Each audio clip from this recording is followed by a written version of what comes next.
నిర్గమకాండము 17వ అధ్యాయము.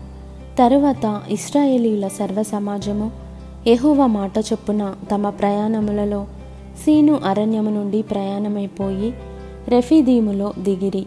ప్రజలు తమకు త్రాగనీళ్లు లేనందున మోషేతో వాదించుచు త్రాగుటకు మాకు నీళ్ళిమ్మని అడుగగా, మోషే, మీరు నాతో వాదింపనేలా, యెహోవాను శోధింపనేలా అని వారితో చెప్పెను. అక్కడ ప్రజలు నీళ్లు లేక దప్పిగొని మోషే మీద సనుగుచు, ఇదెందుకు? మమ్మును, మా పిల్లలను, మా పశువులను దప్పిచేత చంపుటకు ఐగుప్తులో నుండి ఇక్కడికి తీసుకొని వచ్చితిరనిరి.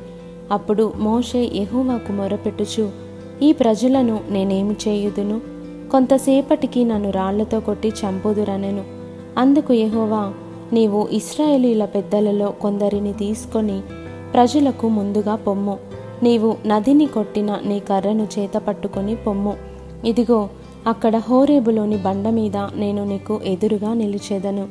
నీవు ఆ బండను కొట్టగా ప్రజలు త్రాగుటకు దానిలో నుండి నీళ్లు బయలుదేరునని మోషేతో సెలవీయగా, మోషే ఇశ్రాయేలీయుల పెద్దల కన్నుల ఎదుట అట్లు చేసెను.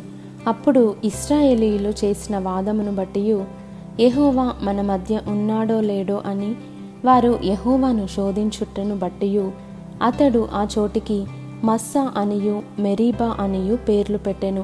తరువాత అమాలేకీయులు వచ్చి రెఫీదీములో ఇశ్రాయేలీయులతో యుద్ధము చేయగా, మోషే యెహోషువతో, మన కొరకు మనుషులను ఏర్పరచి వారిని తీసుకొని బయలువెళ్ళి అమాలేకీయులతో యుద్ధము చేయుము.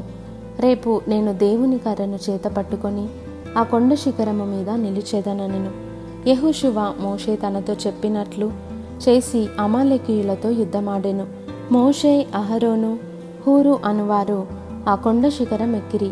మోషే తన చెయ్యి పైకెత్తినప్పుడు ఇశ్రాయేలీయులు గెలిచిరి.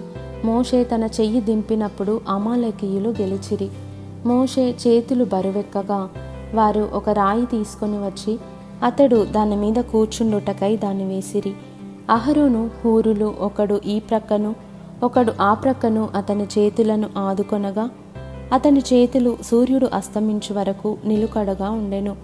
అట్లు యెహోషువ కత్తివాడి చేత అమాలేకు రాజును అతని జనులను గెలిచెను. అప్పుడు యెహోవా మోషేతో నిట్లనెను, నేను అమాలేకీయుల పేరు ఆకాశము క్రింద నుండకుండా బొత్తిగా తుడిచివేయుదును గనుక జ్ఞాపకార్థముగా గ్రంథములో దీన్ని వ్రాసి యెహోషువకు వినిపించుము.